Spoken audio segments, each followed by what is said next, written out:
Good evening all of you. आज मैं class 9th के 11 चैप्टर के क्वेश्चन आंसर समझाने जा रही हूँ। ब्रजभूमि के प्रति कवि का प्रेम किन किन रूपों में अभिव्यक्त हुआ है।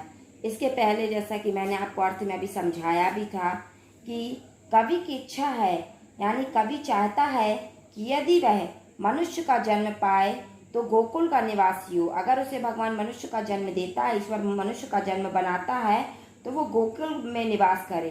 अगर पशु बने तो नंद की गायों के बीच में चरे, और यदि ईश्वर उसे पत्थर बनाता है तो वह वही पत्थर बनना चाहता है जिसे श्री कृष्ण ने गोवर्धन पर्वत के पत्थर को अपनी उंगली पर उठा लिया था।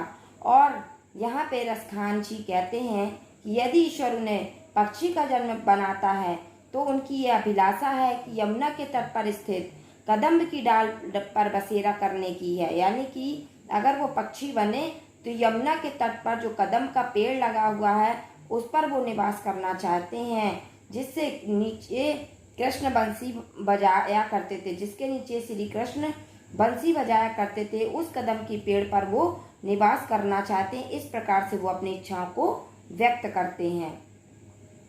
कवि का ब्रज के वन बाग और तालाब को निहारने के पीछे क्या कारण है? तो कृष्ण की लीलाएं कवि को अत्यंत प्रिय हैं। ब्रज की भूमि, वहाँ के वन बाग और तालाब कृष्ण की लीला के स्थल हैं, जहाँ पे श्री कृष्ण लीलाएं किया करते थे। अतः कवि अपने आराध्य कृष्ण के समीप पाने के लिए ब्रज के वन बाग और तालाबों को अपनी आंखों से देखना चाहते हैं। एक लकड़ी और कमरिया पर कवि सब कुछ निछावर करने को क्यों तैयार है? तो कवि के लिए सबसे महत्वपूर्ण है कृष्ण, इसलिए कृष्ण की एक एक चीज भी उसके लिए महत्वपूर्ण है। यही कारण है कि वह कृष्ण की लाठी और कंबल के लिए अपना सब कुछ निछावर करने के लिए तैयार है। सखी ने गोपी से कृष्ण का कैसा रूप धारण करने का आग्रह किया था, अपने शब्दों में वर्णन कीजिए। सखी ने गोपी से यह विनती की थी, यह आग्रह किया था कि वह कृष्ण के समान सिर पर मोर पंखों का मुकुट धारण कर ले, गले में गुंजों की माला पहने, तन पर पीले वस्त्र पहन ले और हाथों में लाठी थामे और पशुओं के संग विचरण करे। आपके विचार से कवि पशु पक्षी और पहाड़ के रूप में भी कृष्ण का सानिध्य मीन्स होता साथ क्यों प्राप्त करना चाहता है? तो मेरे विचार से रसखान कृष्ण के अनन्य भक्त हैं। वे किसी भी सूरत में कृष्ण का साथ चाहते हैं, इससे उनकी भक्ति भावना संतुष्ट होती है, इसलिए वे पशु पक्षी व पहाड़ बनकर भी कृष्ण का संपर्क चाहते हैं।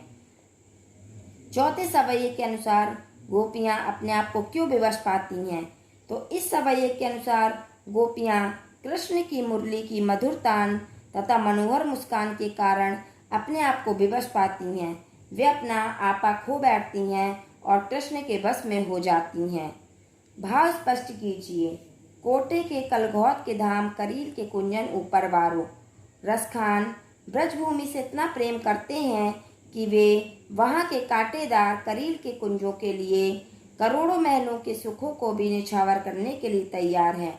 आशय यह है कि वे महलों की सुख सुविधा त्याग कर भी उस ब्रजभूमि पर रहना पसंद करते हैं।